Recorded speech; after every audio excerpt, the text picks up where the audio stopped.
الطاكوس بتاعنا يحتاج لهاد الخلطة بتاعت الدجاج واللحم والبصل والبهارات والثوم، واخر شي جبنتين او 3.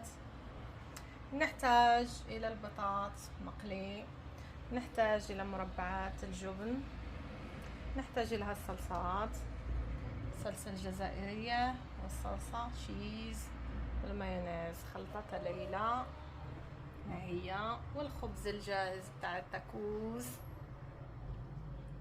وهالحين نبدأ مرحلة يلا ليلى. واش تبي تحطينا الحين؟ حطي ملعقة، حطي ملعقة في الوسط. الحين بنحط هالخلطة ان شاء الله، دجاج ولحم، والحين بنحط البطاطس المقلي.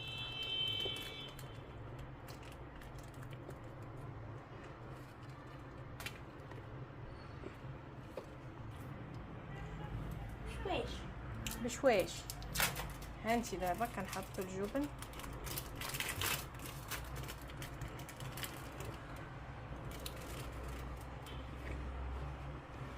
وشوية من هالسلطة، الصلصة الصلصة. حطي مازال جوج. مساعدة الشيف ليلى. واحدة أخرى. بعدين بنسقطها على شكل وسط التاكوس. صفتي حقتك. يلا اوكي. طوي هنا، دخلي هذا وهذا. الحين صفطناه. ليلى صفطات وطوات مزيان هيك ليلى. والحين نقلبوا على هالشكل. يا سلام على ليلى. هذا الطاكس بتاعنا بعدين نحطوه بالمقلاة. يلا جهزنا التاكوس بتاعنا، 5 ديال التاكوس ما شاء الله. هذا الصغير. دابا نخليو المقلاة حتى تسخن، نحطو فيها التاكوس. خلينا نحطوهم الحين.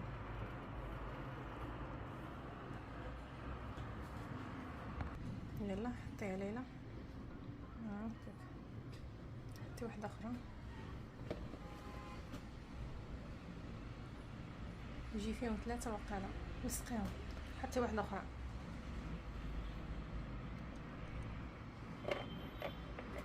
ما شاء الله على ليلى، ما شاء الله. يلا سكريها. ارفعي هاتي. صافي خليها الحين. ما شاء الله التاكوس بتاعنا قرب يجهز. ما شاء الله والله انه صراحة تهويل. كيف اللي دخلت.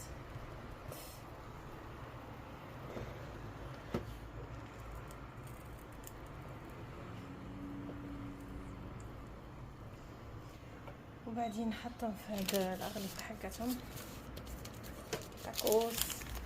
كل واحد نحط له الغلاف ديالو. وهالفطور ديالنا جاهز ان شاء الله، بالصحة والراحة. والحين خلاص ما شاء الله تبارك الرحمن. ليلى ساعديني، حطيك ولا واحدة في الكيس تفتحيها. والله طلع نار صراحة ما شاء الله على ليلى. يلا حطي يا ليلى. والله نار. دابا ليلى قدتهم في حقتهم. انت دابا مازال هنا حبتين ان شاء الله حق